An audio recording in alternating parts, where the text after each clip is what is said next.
की बेटी इस देश का सम्मान करती हूँ, यहाँ की चांदनी मिट्टी का ही गुणगान करती हूँ। मुझे चिंता नहीं है स्वर्ग जाकर मोक्ष पाने की, मुझे चिंता नहीं है स्वर्ग जाकर मोक्ष पाने की। ये तिरंगा हो कफन मेरा, बस यही अरमान रखती हूँ, बस यही अरमान रखती हूँ। Good morning, respected principal, esteemed teachers, and all my dear friends. We extend a very warm welcome to each one of you on this auspicious occasion. Our freedom fighters endured countless sufferings to give India its freedom. 15th of August is the day to remember and honor them. A very heartfelt morning to each one of you. To you all, this is Naina. I wish you a very happy Independence Day.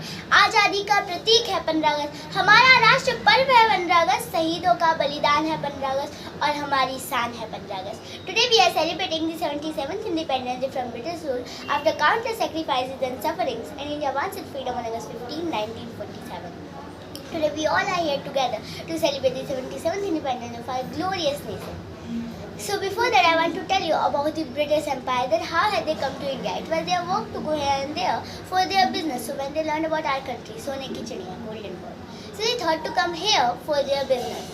They landed at Surat on August 15, on 24 August 1608, and then when they came here, they began to capture everyone. And the Mughals, at that time Jahangir was ruling on India. When they came, they captured everyone, even the Mughals. And then they were the first man to raise his voice against those British, and his name was Mangal Pandey.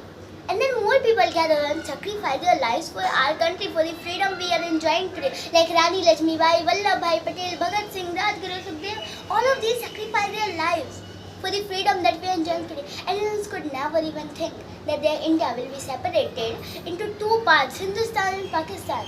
After the British left, it was separated. And today the freedom we are enjoying is not for free. People have sacrificed their lives for our freedom. So I would like to really take a moment to think about those sacrifices and how much they have paid for the freedom we are enjoying today. So let's appreciate all we have and celebrate it. The essence of freedom is what we pay for it, revert the place in each note.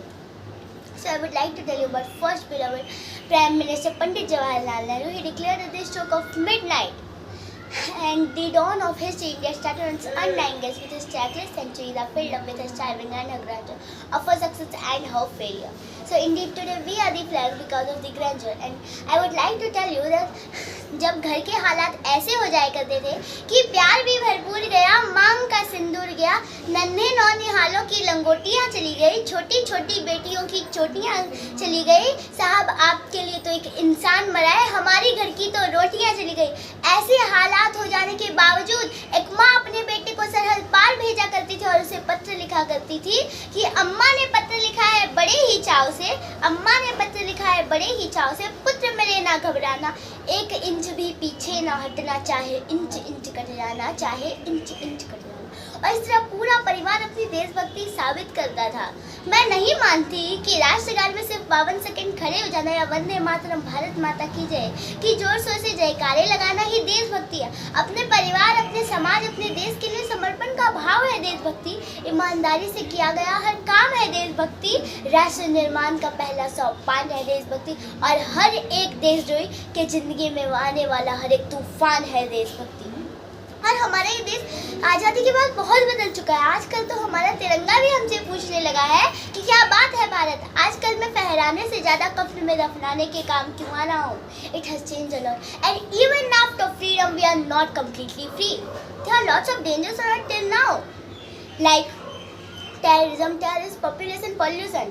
Atal Bihari Vajpayee ji ने एक बार ये कहा था कि ये भारत कोई भूमि का टुकड़ा नहीं है, यह एक जीता जागता राष्ट्र है. अटल जी ने कहा था ये वंदन की धरती है, अभिनंदन की धरती है, ये अर्पण की भूमि है, ये तर्पण की भूमि है. इसकी नदी नदी हमारे लिए गंगा है और इसका कंकड़ कंकड़ हमारे लिए शंकर है. हम जिएंगे भी तो इस भारत के लिए और मरेंगे भी तो इस भारत के लिए. और मरने के बाद भी गंगा जल में बहती हुई हमारी अस्थियों को अगर कोई कान लगाकर सुनेगा तो एक ही आवाज़ सुनाई देगी, भारत माता की जय. तो उठो देश के वीर जवानों, तुम सिंह बनकर दहाड़ दो और एक तिरंगा झंडा उस देशद्रोही के सीने में गाड़ दो. जय हिंद, जय भारत.